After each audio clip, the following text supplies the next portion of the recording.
Welcome back to the nurseand.com podcast. We're getting ready to jump into chapter 17, and it's called Crash. And this is from the published short story fiction drama series, The Mental Files, published by Nurse Ann on Amazon. That's me, as a nurse of 29 years and still going on the front lines of emergency and mental health.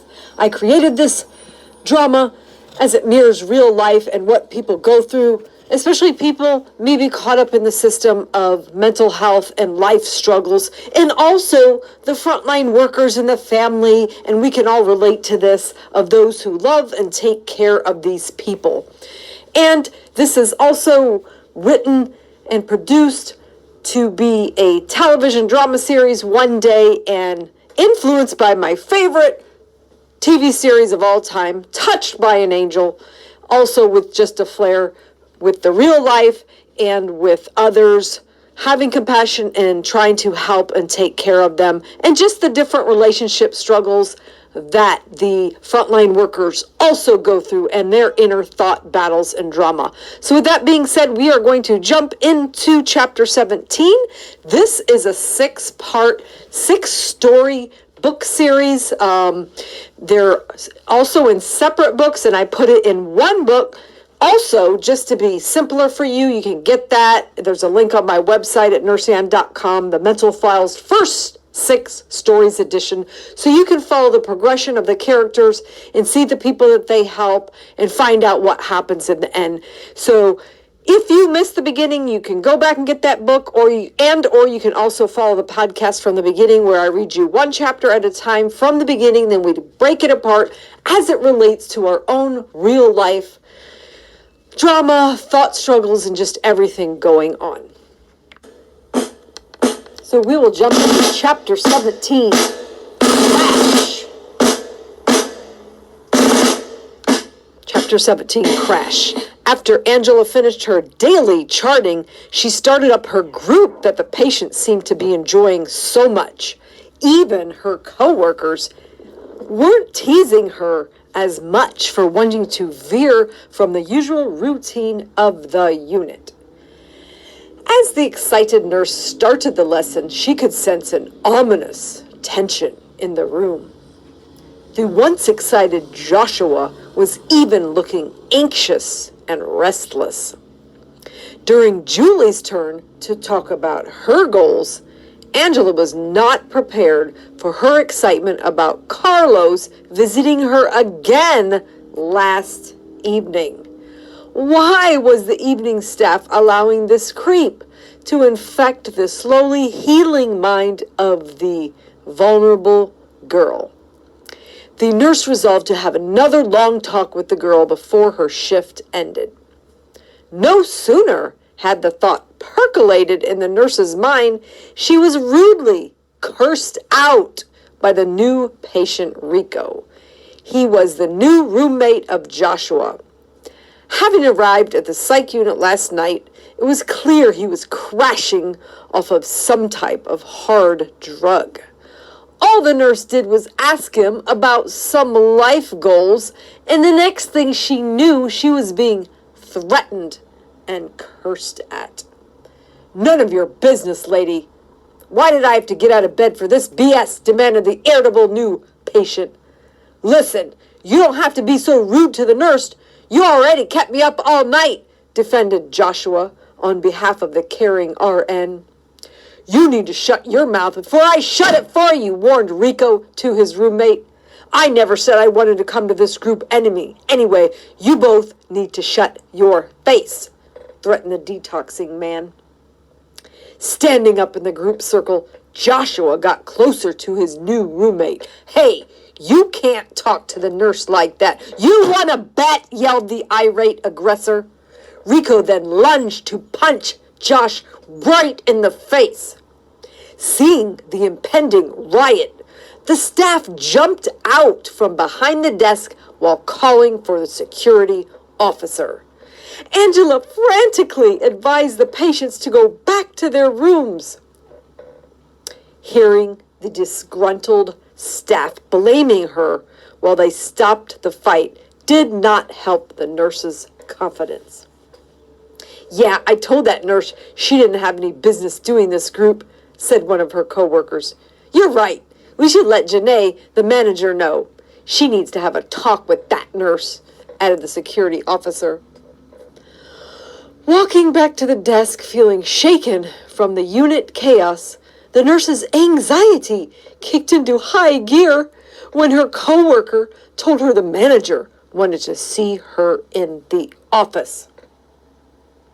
"What's going on, Angela? I thought we talked about the nurses needing to stay at the desk and focus on nursing duties. You're not a therapist. I think maybe you should stop doing these groups since you're not qualified," directed the manager. "I was just trying to help. I think the patients would do better if they could work on some goals in their life," answered the defeated nurse. "I hear what you're saying, but as I said, look at what happened today. So please, just cancel that group," replied the boss. Agreeing to the admonition of her superior, the disheartened nurse slowly walked back to the unit. Upon arriving at the desk, it didn't help that all her coworkers abruptly stopped talking and looked at her strangely. And to top off the disappointment, she heard Julie on the phone telling her shady boyfriend Carlos that maybe it would be better for her to come live with him instead of the girls' home. Although she hoped that would not happen to the naive girl, she did not know how to approach Julie at this time, after being chastised by her boss and co-workers. So, feeling powerless, she sullenly made her way until the end of her shift. After clocking out for the day, she drove home in silence until the tears started to fall. Meanwhile, Lita was alone in her apartment feeling the pain of rejection, wondering about her life path. "Why am I so different?" she cried out in prayer. "Will I always be alone?" While Lita was at home drowning in her pity party, Angela was second-guessing her bright idea of trying to help the patients with the groups. "Maybe my coworkers are right," she thought, as negative doubts made their way into the recesses of her mind. "Maybe I should just mind my own business." And guess what? That's the end of chapter 17. And next time you'll join us for chapter 18, Evil Lurks on the Corner. So let's go ahead and break apart chapter 17 called Crash. So, as we found out earlier in the chapters, Angela had finally gotten up the nerve to start that goals group for the patients to see them have some positive direction in their life. Things were going well.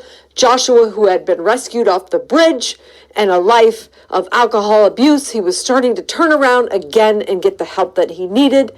And Julie was finally starting to get over her frightening hallucinations and starting to trust the staff that they were actually finding her a safer and better place to live.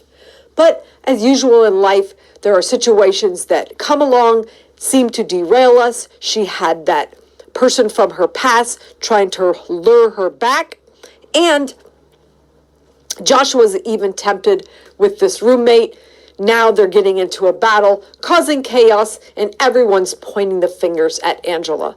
So as this applies to your own life, maybe you've started your own projects, you have your own plans, prayers, hopes, and goals for yourself, for your family, for loved ones, for your career, for your children, whatever it may be. And as we all know, there are things that come along, whether it's mental thoughts and or situations that come to try to get us off track, to derail that plan and lead us down a different path. That can be daunting, that can be depressing. We can start looking down on ourselves and maybe acting in ways that aren't in the character that we want to live in. It's been encouraging also for me to remember an encouraging sermon and an encouraging verse about in Hebrews where it reminds us to keep on that race and run the race with endurance and perseverance. And on the nurseann.com website, in the biblical prescriptions tab, and there's also a mental wellness tab along with other tabs that you'll enjoy, there's a lot of good messages and insights, and there's a great one also by Christine Kane talking about the subject of perseverance and endurance and running that race as we are taught in Hebrews, where the saints of old and different people that we learn about were wanting to give up, feeling overwhelmed, even sometimes despairing of their own life, and just remembering that we do have people that have gone on before us, people that are currently in our lives, and people we can look up to, whether it's a coworker, a friend, a family member, someone that we watch or listen to that can model and show us it is possible to make it. There's a better way. And I hope that we can keep up that endurance, that perseverance, keep running that race to get back up again, whatever your dreams or goals. And either if they're getting sidetracked and derailed by sadness, sorrow, by derailment, by just different defeats that can come up. I just encourage you, as I encourage myself and those that I care about, to keep on going, to persevere, and to have that hope. And I'm looking at a verse right now on my screen, 1 Corinthians 2:5, that says, your faith should not be in the wisdom of men or of people, but in the power of God. So sometimes we're tempted just to look at our circumstances with just the eyes of everything going on around us and the eyes of this world. But remember that God is more powerful. He's bigger. He has an ultimate goal and a plan. And a lot of times we do learn that knowledge and that insight through the pain, the sorrow, and the suffering that comes to everyone. So just continue to get back up, to follow your dreams, to also be an advocate for others. Even when we might go through things, we might get back up again. And there's always somebody down in the valley who could use that example of our own integrity, our own perseverance. Even though we might be in pain, we might be suffering, but if we got back up, that might encourage someone else that they might be able to get up. So just be that advocate, be that encourager. It's not always easy. And we do want to encourage others, along with helping them to be independent and having appropriate boundaries, but at the same time showing that compassion. So what are some examples of things that you're going after and that you might be tempted to give up, but who are some people or some sermons or some messages that have inspired you to persevere and endure? Share that in the comments and we will discuss that on the next time. And I hope that you do tune in for the next chapter. But since we have a few minutes, we'll jump into the nurseann.com website and get some more insight. So we're going to get to an example of this situation from the Word Puzzles devotional, which is Wisdom and Biblical RX from the Ultimate Wordsmith. You're going to enjoy this interesting devotional. I also created that. It's by Nurse Ann, and we'll spin the wheel and see which word puzzle we will land on related to this topic.